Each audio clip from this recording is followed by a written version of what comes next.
Bonjour tout le monde. Encore une fois, cette année, on a notre gros événement avec Busch. Il avait aimé son expérience l'année passée, puis c'est pour ça que cette année, il a décidé de revenir. Il avait aimé l'accueil qu'il avait eu, puis l'accueil des fans, l'accueil des journalistes, l'accueil de tout le monde. Fait qu'il a décidé de revenir. Encore une fois, cette année, on a l'événement sur 2 jours, la journée de pratique aujourd'hui, qui va se dérouler, les pratiques, les essais vont se dérouler de 5h à 9h. Et nous avons notre événement, le gros événement qui est mardi. Alors, on va y aller dans ce sens que je vais vous laisser poser vos questions à cœur, puis je vais traduire pour les personnes qui veulent une traduction. Okay. Sounds good. So, who wants to start off? Yeah, hi Kevin from Le Journal de Québec newspaper. Hello. Why did you decide to come back this year, and what did you learn from this track last year when you raced it? Well, I come back because I had so much fun here last time. I enjoyed the hospitality from both Kevin and everyone here with the staff of the Speedway. It was a lot of fun to come out here and race in the super late models, which is my favorite type of car to drive and what I grew up doing. So it's neat to be able to race different short tracks all over the country, the United States, but also kind of this continent of North America, and being able to come to Canada. You want to reiterate that? No. I would have shocked all of you if I came here speaking French. Absolutely. Well, he tried. Did you try to learn French? No. No. What have you learned from last year? What have you learned from last year? Last year it's hard to say. I mean, every racetrack has their own different techniques and things that you do to win at those tracks. So, I don't want to give away all my secrets, but, this place is certainly a tight little bull ring, even smaller than the track I grew up racing in Las Vegas. And so there's a lot of close quarters racing here, but yet it still races like a bigger track, and you don't have to just run into people in order to pass them. You can actually race them a little bit. So that was fun. Can you take us through what happened yesterday? It was not maybe the best night you had in your career, and what adjustments you want to make on your car to make sure that that doesn't happen. Yeah, in Pocono, what happened yesterday? Yeah. What was the biggest problem? Unfortunately, yesterday we just had an engine failure. Nothing typical that we've had this year. It was our first engine failure of the year, but I'm not quite certain exactly what it is yet. Something in the valve train broke and just put us out of the race. So we felt like our cars were getting better though this year, and we were optimistic to run well in Pocono, and just didn't happen. Kyle, MP Roy, Inside Track Motorsport News. You just mentioned engines. How much of an engine factor is it going to be today by either choking it, not choking it, with passes, different engine programs? Yeah, they've got a lot of different rules, a lot of different engine rules, and so last year we ran a certain engine. This year we're coming back with something different. I don't know that there's necessarily, and he runs something different than we've run both times here. So it's definitely it opens up the box to more competitors to be able to choose what they want to do, how they want to run, and it also allows those competitors to set up their cars differently, to be able to whether help their driving style or whatnot. So as far as choking it down or anything like that, we'll see how ours reacts the first few laps out there, and it's the engine package that I run pretty much every time I race in super late models. So we'll take from that you're not choking it up, and you'll decide later on. Right now it's wide open. Let's go. And garage talk was that you're with the fact that you run Cup and you've got over 800 horsepower to manage on a weekly basis. It kind of gives you the edge to go with that. Are you in agreement with that statement? A little bit. I mean, I don't race these cars quite often as the other competitors do, so they're on this tire a heck of a lot more than I am. The tire, I think, is more important than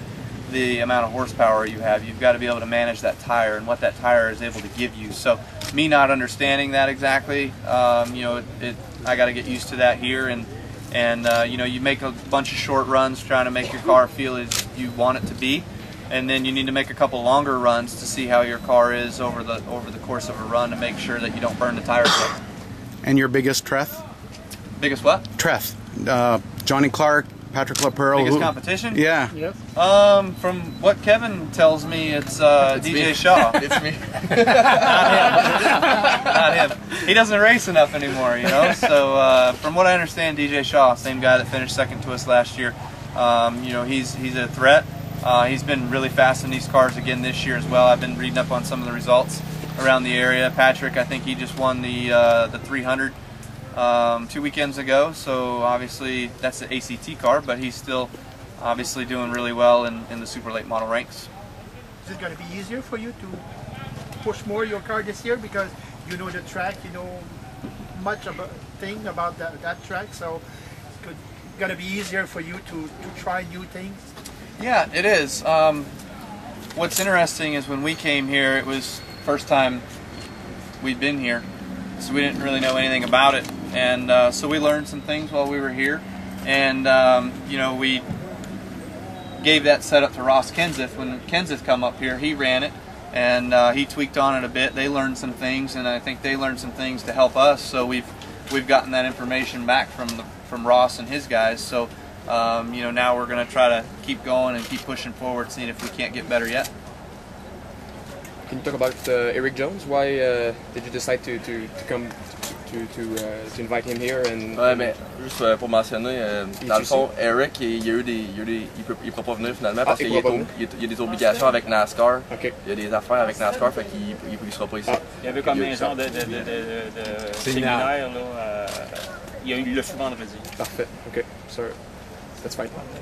You're famous in the United States because you're racing a lot. I am? That's how famous you are. Look at the bank account. In Busch or in Quebec? Because there's no NASCAR tradition Sure. here. I mean, I think it's quite interesting. You know, there's a racing essence anywhere in the world. F1 being probably the biggest worldwide, but you know, being from NASCAR as big as it is in the United States, I still think it brings on a presence within North America, and you know, it's fun to see the different cultures coming together, whether it's Mexico or Cuba or United States, Canada, everywhere. You know, there's a bunch of different drivers that want to be NASCAR drivers, and they get their opportunity and try to succeed. Gabriel Gignac, Radio for Co-FM, with some possibilities to have a rain tomorrow. What is the difference for you for the tour, for how you're driving? If it rains? Yep. I mean, I think it's a perfect situation if the rain does come tomorrow. You know, we've got it today, so I think the rain, it just kind of washes whatever rubber's on the racetrack off a little bit, but as you get back going, it puts the rubber right back down, and you know, you learn how that track changes and progresses in the first few laps of what happens. Juste une dernière, tu lui poseras en anglais. Ouais. On sait tous que c'est un bon pilote qui peut gagner n'importe quand, mais serais-tu prêt à relever le défi de partir dernier pour donner un jour à tous les spectateurs? We all know you're a really good driver and everything, but he says, would you accept the challenge of starting last tomorrow? For a bonus.